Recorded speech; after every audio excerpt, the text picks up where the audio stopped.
Hi, I'm Jonathan Metter, and we're here in PIKO America's service department with more tips to help you get more fun out of your PIKO G-Scale trains. We've got the nice PIKO work caboose here with the lighted marker lights, which can also be equipped with interior lights, and that comes with the pickups already installed on the wheels. We're going to show you today how to improve the pickup and reduce the drag on your train even more. We have a package of PIKO 36167 ball bearing wheels. We make them in two sizes. That one is for 30mm size, which fits most American cars. We also make a larger size 35mm diameter that fits some of our European cars. So this is the one you need, 36167, for most of your American cars, and they come in a package with two wheel sets in the pack. And just to show you how cool these wheels are, I've marked a little black felt pin mark on this wheel so you can see it as we spin the wheel. It's going to keep spinning and spinning and spinning, and it just keeps going like crazy. You'll think it's going to come to a stop. Finally it will eventually, but that's how freely these things roll. And it's doing that with the ball bearing built into the axle, into the back of the wheel.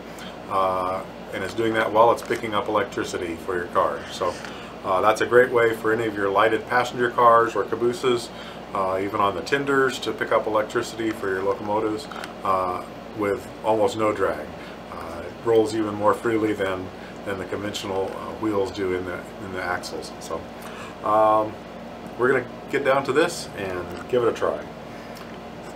First thing is to take this car. Since this car already has the electrical pickups connected to it, we're going to remove those, and we have two little screws that hold on the little bronze pickup wipers, and we're going to loosen those, and that will both loosen the wire that's it's collecting the power and connecting it up into the car, and that'll also allow us to get that pickup wiper out of there. We'll do that on both sides. Okay. And of course, while we're doing this, we want to make sure that we keep our polarity correct. The wires on the PIKO cars are color coded so that you don't get your one rail mixed up with the other.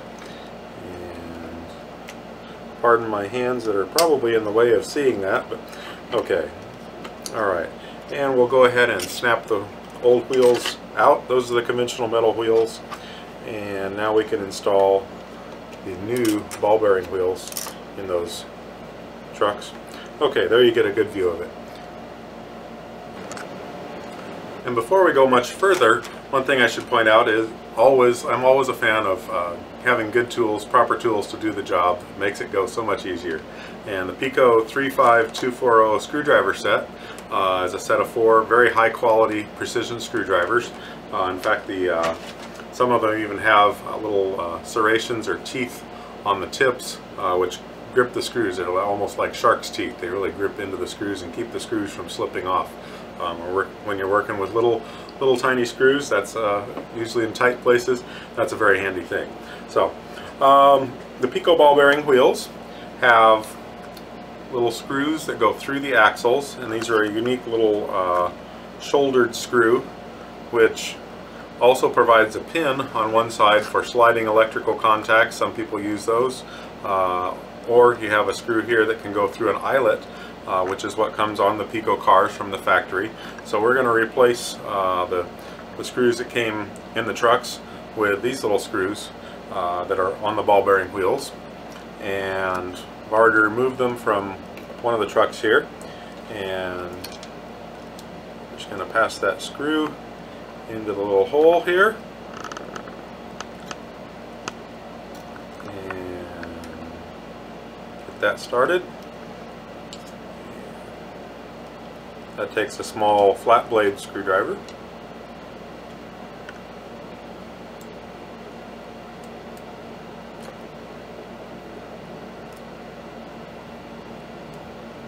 Okay, just tighten that down and do that on both sides for both pickups from both wheels. And and we'll be good to go and ready to snap this into place. Okay, we've got both of those screws secured down and the wires are connected properly. We've got our polarity right. We've checked that.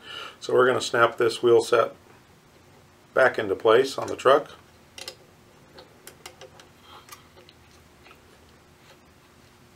And we're going to do this we'll call it the economy way.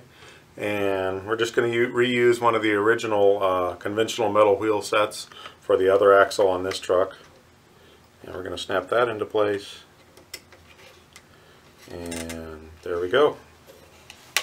Good to go. And we're going to put this car on the track and give it a test. And now it's extremely free rolling and has great electrical pickups. So there's also a way to, if you really want to have fanatically perfect electrical pickup with absolutely no possibility of flickering, you could actually add a second pair of ball bearing wheels onto the car with both axles on each truck having the ball bearing wheels with pickups. That requires a little jumper wire just to connect from the one to the other. That's not too difficult to do either, but you can see that this one is pretty reliable as it is with no flickering, and this rolls so much more freely. Your trains will be able to pull many more cars with this. So there you go.